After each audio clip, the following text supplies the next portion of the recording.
नमस्कार मित्रमैत्रिणींनो, तुमचं खूप खूप स्वागत आहे माझ्या या चॅनलमध्ये, ज्याचं नाव आहे आयुर्वेद हेल्थ एक्सप्रेस. आज आपण जाणून घेणार आहोत पंचकर्म याविषयी. तुम्ही जर पंचकर्म करणार असाल तर त्यापूर्वी कोणती काळजी घ्यायला पाहिजे हे या व्हिडिओमध्ये आपण बोलणार आहोत, आणि त्यासाठी हा व्हिडिओ शेवटपर्यंत नक्की बघा.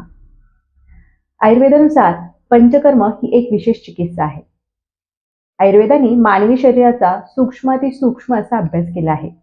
प्रत्येक पेशीची निर्मिती, त्याचं पोषण आणि त्याचे कार्य याबद्दल आयुर्वेदाने विवेचन केले आहे.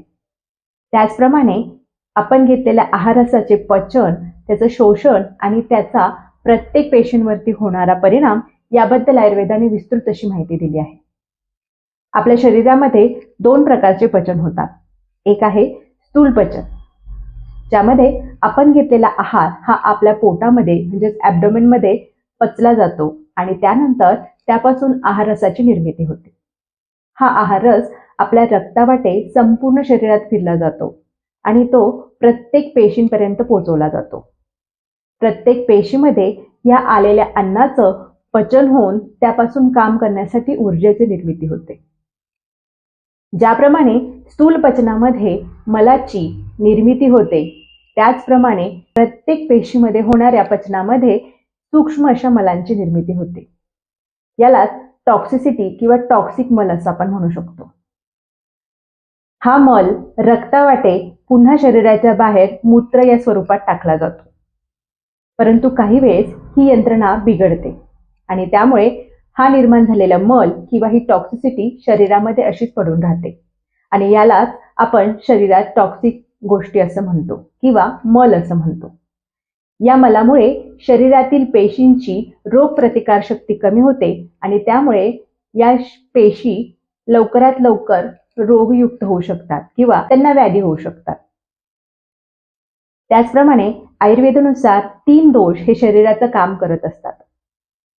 हे 3 दोष जेव्हा काही कारणांमुळे शरीरामध्ये वाढतात त्यावेळेस ते शरीरामध्ये टॉक्सिसिटी निर्माण करतात आणि हे वाढलेले दोष शरीराबाहेर गेले नाहीत तर ज्याप्रमाणे आपल्या शरीरात मल निर्माण होतो त्याचप्रमाणे हे दोष काम करतात.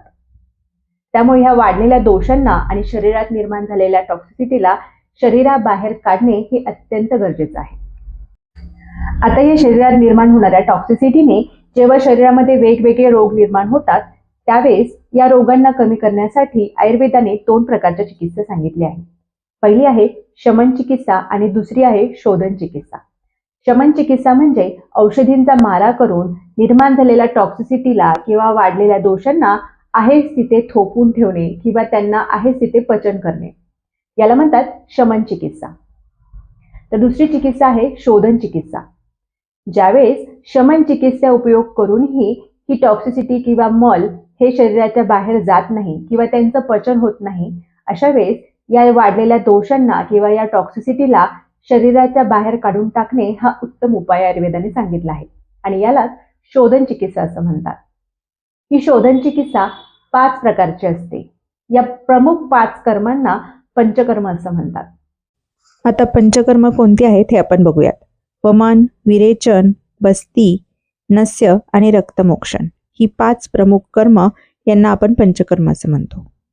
या पंचकर्मांचा पुढे येणाऱ्या व्हिडिओमध्ये आपण विस्तृतपणे विचार करणार आहोत, परंतु या व्हिडिओसाठी आपण त्याचा थोडक्यात विचार करूया. तर पहिले पंचकर्म आहे वमन. वमन म्हणजे उलटीच्या औषधाद्वारे निर्माण झालेल्या दोषांचं किंवा टॉक्सिसिटीचं शरीराच्या बाहेर काढून टाकणे याला वमन चिकित्सा असं म्हणतात. आता ही कोणत्या व्याधीमध्ये करतात हे आपण बघूयात. आता वमन कर्माने कोणत्या कोणत्या व्याधीत फायदा होतो हे आपण बघूयात. वारंवार होणाऱ्या ऍसिडिटीमध्ये वमन केल्याने बराचसा फरक आपल्याला दिसून येतो. तसंच वेगवेगळ्या त्वचा रोगांमध्ये वमन केल्याने 80 ते 90% लक्षणांमध्ये फरक दिसून येतो. दम्यासारख्या व्याधींमध्ये सुद्धा वमन केल्यामुळे दम्याचे होणारे वारंवार अटॅक कमी होताना दिसतात. तसंच थायरॉइड सारख्या कॉम्प्लिकेटेड व्याधींमध्ये सुद्धा वमनाने फरक झालेला दिसून येतो. त्याचबरोबर इतर व्याधींमध्ये वारंवार होणारी सर्दी, खोकला, तसंच डोकेदुखी आणि इतर डोक्याचे विकार, त्याचबरोबर स्तनविकार आणि वारंवार तोंड येणे या सर्वांमध्ये वमन कर्माने फायदा झालेला दिसून येतो. दुसरी चिकित्सा आहे विरेचन चिकित्सा. विरेचन म्हणजे निर्माण झालेल्या मलांचं किंवा टॉक्सिसिटीचं शरीराच्या अधोभागाने शरीराच्या बाहेर काढून टाकणे, याला म्हणतात विरेचन चिकित्सा. साध्या सोप्या भाषेत सांगायचं तर पोट साफ होण्याच्या औषधांचा वापर करून या निर्माण झालेल्या टॉक्सिसिटीला शरीराच्या बाहेर काढून टाकणे. आता विरेचनाने कोणत्या कोणत्या व्याधीत फायदा होतो हे आपण बघूयात. विरेचनामुळे सतत होणारी ॲसिडिटी कमी होताना दिसते. तसंच त्वचेच्या अनेक रोगांमध्येही विरेचनाने फायदा झालेला आपल्याला दिसून येतो. सतत होणारा ताप किंवा वारंवार येणारा ताप यामध्येही विरेचनाचा फायदा झालेला दिसून येतो. त्याचबरोबर नाकातून रक्त येणे किंवा घोळणा फुटणे, त्याचबरोबर त्वचेवर होणारे पिगमेंटेशन किंवा वांग यामध्ये विरेचनाने फायदा झालेला दिसून येतो. इतर विकारांमध्ये वारंवार होणारे अपचन किंवा पोटाचे विकार, तसंच पाळींचे विकार, PCOD, PCOS, तसंच योनींचे विकार यामध्येही विरेचनाने फायदा झालेला दिसतो. तसंच वारंवार होणारे जंत यामध्ये विरेचनाने विशेष फायदा झालेला दिसतो. त्याचबरोबर ती बद्धकोष्ठता किंवा मलप्रवृत्ती रोज न होणे, तसंच मूळव्याध आणि फिशर किंवा भगंदर या व्याधींमध्ये विरेचनाने विशेष फायदा झालेला आपल्याला दिसून येतो. तिसरी चिकित्सा आहे बस्ती चिकित्सा.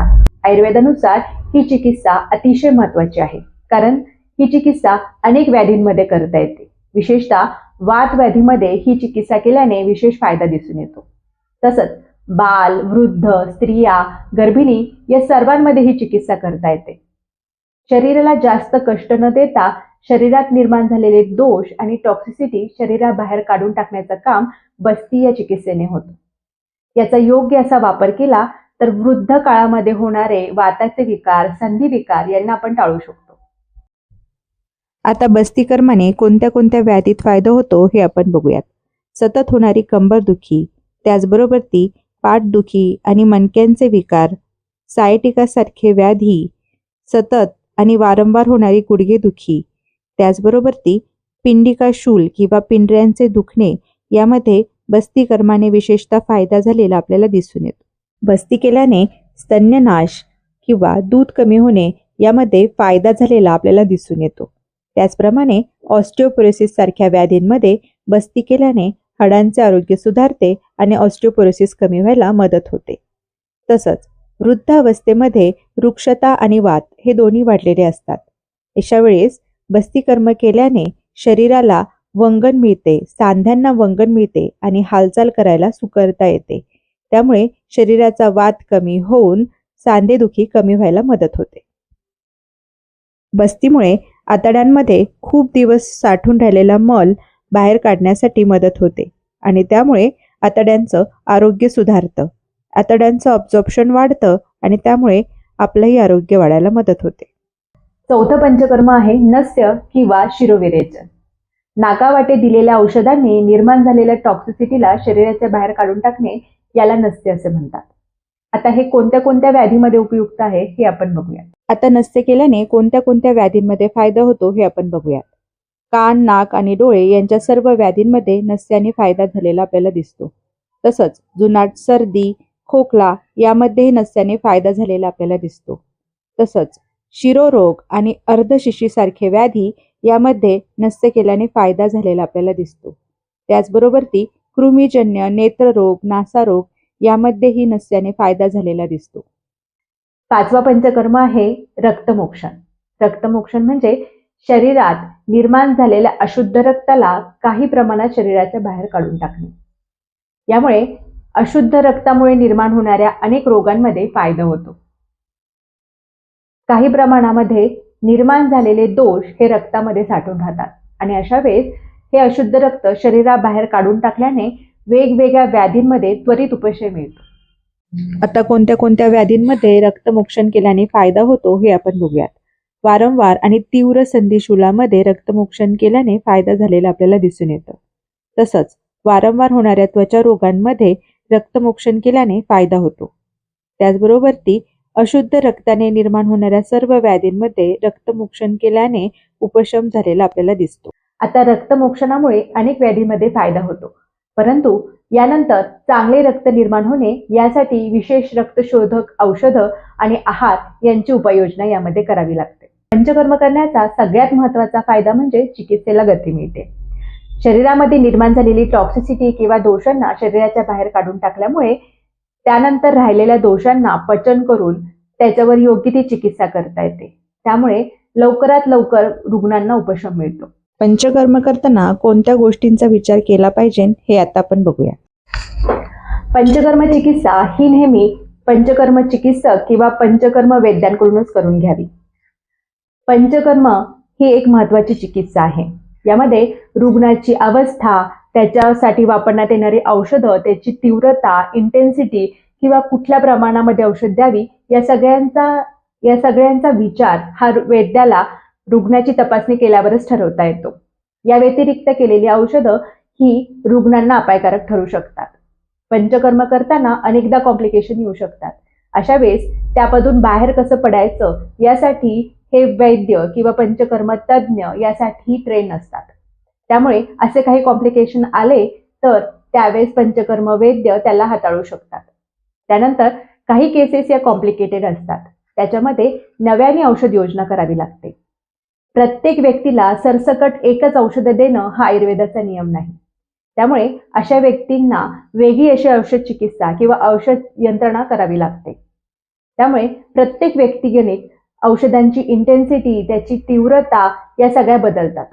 ही आयुर्वेदिक चिकित्साच्या व्यतिरिक्त इतर कोणत्याही व्यक्तीकडून आयुर्वेदिक ट्रीटमेंट करून घेणे किंवा पंचकर्म करून घेणे हे तुमच्या जीवावर बेतू शकतं. पंचकर्म ही फक्त प्रोसिजर नाही आहे, तर त्यामध्ये प्री प्रोसिजर आणि पोस्ट प्रोसिजर तसंच पथ्य यांचा उपयोग केला जातो. पंचकर्म केल्यानंतर पथ्य पालन करणे हे अत्यंत महत्त्वाचं आहे. पथ्य पालन केल्यामुळे पंचकर्माचा विशेष फायदा होताना आपल्याला दिसतो. भारतीय आरोग्य चिकित्सेतील या शोधन चिकित्सेचा वापर करून तुम्हाला शरीराचे शोधन करता येतं. तसंच तुम्ही शरीराला निरोगी बनवू शकता आणि वेगवेगळ्या रोगांपासून लवकरात लवकर उपशम मिळू शकतो. पंचकर्म करताना या सगळ्या गोष्टींचा विचार करणं अत्यंत गरजेचं आहे. या व्यतिरिक्त पंचकर्म या विषयावरती तुम्हाला आणखीही काही शंका असतील तर मला कमेंटमध्ये नक्की लिहा. त्याचं उत्तर देण्याचं मी नक्की प्रयत्न करेन. त्याचबरोबर तुम्हालाही जर पंचकर्म करून घ्यायचे असतील तर डॉक्टर शीतल सात्रे आयुर्वेद या आमच्या क्लिनिकला नक्की संपर्क साधा. नंबर खाली दिलेला आहे. आयुर्वेदाची माहिती खरं तर एका व्हिडिओमध्ये आपल्याला पूर्णपणे सांगता येणार नाही. त्यामुळे पुढे येणाऱ्या व्हिडिओमध्ये आपण ऋतूनुसार सांगितलेले पंचकर्म आणि त्यानुसार कोणते रोग टाळता येईल हे आपण बघणार आहोत. तर यासाठी हा चॅनल सबस्क्राईब करा. तसंच या व्हिडिओला लाईक करा आणि जास्तीत जास्त लोकांपर्यंत पोहोचवा. आयुर्वेदाचं खरं आणि उत्तम ज्ञान प्रत्येकापर्यंत पोहोचवणं हेच या व्हिडिओचा उद्देश आहे. त्यामुळे जास्तीत जास्त लोकांपर्यंत हा व्हिडिओ पोहोचवा. तर भेटूया अशाच एका नवीन व्हिडिओमध्ये. तोपर्यंत नमस्ते.